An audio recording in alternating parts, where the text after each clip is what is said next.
এটা একটি সত্য ঘটনা। লিবিয়ার এক যুবক, নাম তার আমির। সে রওনা করেছিল সৌদি আরব হজ করার উদ্দেশ্য, কিন্তু তার নামে একটি সমস্যার কারণে সে প্রথমবারের ফ্লাইটে যাইতে পারে না। আমির যাইতে না পারায় পাইলটকে অনেক রিকোয়েস্ট করে দরজাটি খোলার জন্য, কিন্তু পাইলট কোনোভাবেই দরজাটি খোলে না। ততপর আমিরকে রেখে পাইলটটি তার বিমান নিয়ে চলে গেল। তখন সবাই আমিরকে সান্ত্বনা দিতে থাকে, বলে তোমার কপালে এটা নেই। কিন্তু আমির বলে, না, আমি মন থেকে চেয়েছি, আল্লাহ আমার স্বপ্ন অবশ্যই পূরণ করবে, আল্লাহর উপর ভরসা রাখলাম আমি। কিছুক্ষণ পরে খবর চলে আসলো বিমানটিতে একটি সমস্যা হয়েছে। বিমানটি আবার এয়ারপোর্টে এসে সমস্যাটি সমাধান করে আবার যাবে। তখন বিমানটি আবার এয়ারপোর্টে চলে আসলো।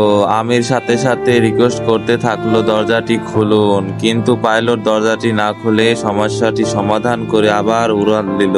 তখন সবাই আবার আমিরকে সান্ত্বনা দিতে থাকে, হয়তো তোমার কপালে এটা নেই। কিন্তু আমির বলে, না, আল্লাহর কাছে আমি মন থেকে চেয়েছি, আল্লাহ আমাকে অবশ্যই পূরণ করাবে। তার কিছুক্ষণ পর আবার শোনা যায় বিমানটিতে আরেকটি সমস্যা হয়েছে। সাথে সাথে বিমানটি এয়ারপোর্টে চলে আসে। এয়ারপোর্টে এসে পাইলটটি আগে আমিরকে খোঁজে, তাকে ছাড়া সে যাবে না আর। তাহলে বুঝুন একটি খাঁটি মুসলিমের দোয়া কতটা পরিমাণ কাজে লাগে, আল্লাহ চাইলে কি না করতে পারে। সবাই এই খাঁটি মুসলিমের জন্য লাইক এন্ড সাবস্ক্রাইব করে দিও।